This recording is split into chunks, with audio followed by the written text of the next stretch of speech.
ITV Evening News with Charlene White. Good evening. The government tonight stands accused of failing to prevent conditions at a privately run jail from reaching crisis point. New video from inside Birmingham prison, obtained by ITV News, reflects what the prison watchdogs report called appalling squalor and violence. The Ministry of Justice has been forced to take over running the jail from the security firm G4S. Eyewitness accounts paint a picture of order breaking down and prisoners taking charge. They say it's a place where violence is rife, the air is heavy with the stench of drugs, and frightened staff stay locked in their offices. Angus Walker reports. December 2016, the worst prison riot for 2 decades breaks out inside Birmingham jail. Officers are forced to retreat. The inmates are left in control of 4 wings. The state of crisis continued long after the disturbance ended. Inspectors described it as the worst jail they'd ever been to. Prisoners afraid to leave their cells. Staff discovered asleep or locked in their offices. Drugs were blatantly being trafficked and used on the wings. The staff, for some reason, seemed to be tolerating this.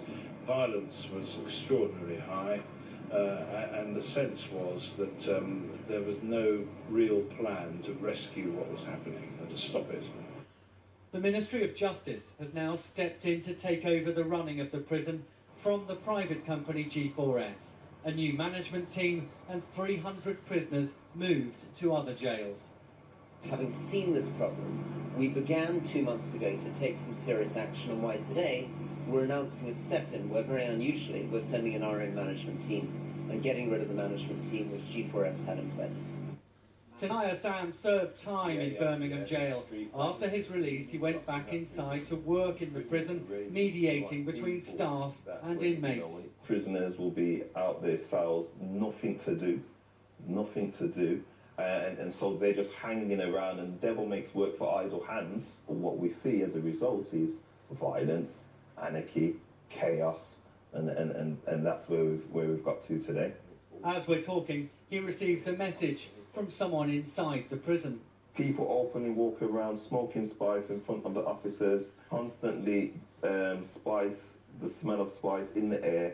It's another blow for the reputation of G4S, a company severely criticised during the preparations for the London Olympics, when the armed forces were called in to help with security. In a statement, the firm said, "We welcome the 6-month step in and the opportunity to work with the Ministry of Justice to urgently address the issues faced at the prison." Ministers insist they can improve Birmingham prison within 6 months, an ambitious claim given the unique and complex issues faced by this failed jail. Well, there's the question of how this situation was allowed to get to this crisis point. Talking to staff and prisoners, they all mention chronic staff shortages, and you can trace the rise in violence and drugs as staff numbers were cut after 2010. I've been hearing from people behind the walls today. They're describing the situation inside the prison as tense, as inmates expect this new, tougher regime to try to take back control. Angus, thank you. And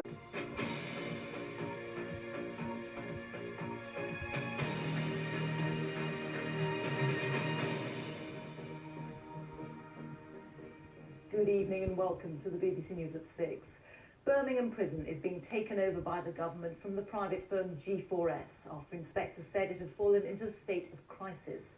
The Chief Inspector of Prisons said it was the worst prison he'd ever been to. Conditions were filthy and some inmates were scared to leave their cells. He accused the Ministry of Justice of being asleep at the wheel and saying it should have intervened earlier. Our Midlands correspondent Seema Katecha sent this report from Birmingham.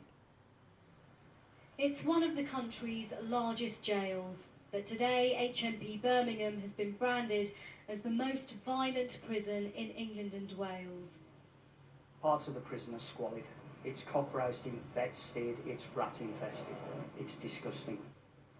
A former inmate who was released in June says it was perilous.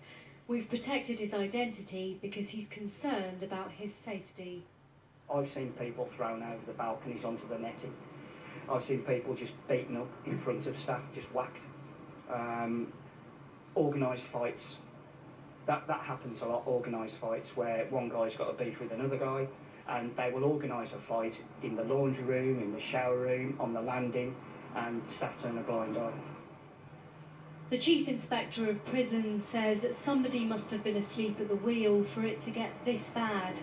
In a report, he says blatant drug use was not being tackled, staff and inmates were often fearful, and parts of the jail were filthy, with vermin, blood and vomit on the floor.